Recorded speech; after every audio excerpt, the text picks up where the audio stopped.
হয়, পঞ্চায়ত নিৰ্বাচনৰ দিন চমু চাপি অহাৰ লগে লগে এতিয়া শাসক বিৰোধী প্ৰতিটো দলে ব্যাপকভাৱে প্ৰচাৰ চলোৱা পৰিলক্ষিত হৈছে। কি এজেপি, কি বিজেপি, কি কংগ্ৰেছ, সকলোৱে এতিয়া প্ৰচাৰত নামি পৰিছে। আৰু মই বৰ্তমান উপস্থিত আছোঁ লেঙেৰীত। লেঙেৰীৰ 8 নম্বৰ ৱাৰ্ডত মই উপস্থিত আছোঁ আৰু মোৰ সৈতে ইয়াৰে এজন প্ৰাৰ্থী আছে। মই তেখেতৰ সৈতে কিছু কথা পাতিবলৈ চেষ্টা কৰিম। কি ক'ব, প্ৰচাৰ কেনেকুৱা হৈছে? প্ৰচাৰ অতি সুন্দৰ।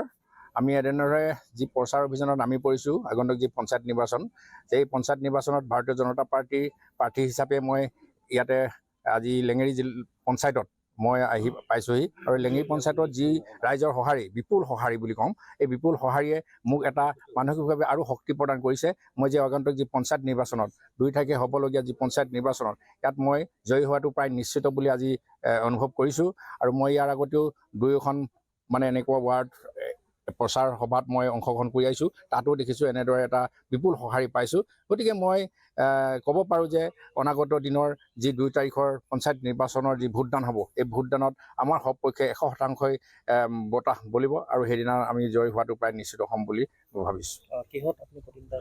মই এইবাৰ ভাৰতীয় জনতা পাৰ্টীৰ লেঙেৰী জিলা পৰিষদৰ এগৰাকী প্ৰাৰ্থী হিচাপে আগবাঢ়িছোঁ। যিহেতু আপুনি প্ৰতিঘৰ ৰাইজৰ ঘৰে ঘৰে গৈছে, হয় হয়। কেনেধৰণৰ লাভ কৰিছে আপুনি, সহায় লাভ? ৰাইজেতো আমাক যথেষ্ট সহায় আগবঢ়াইছে।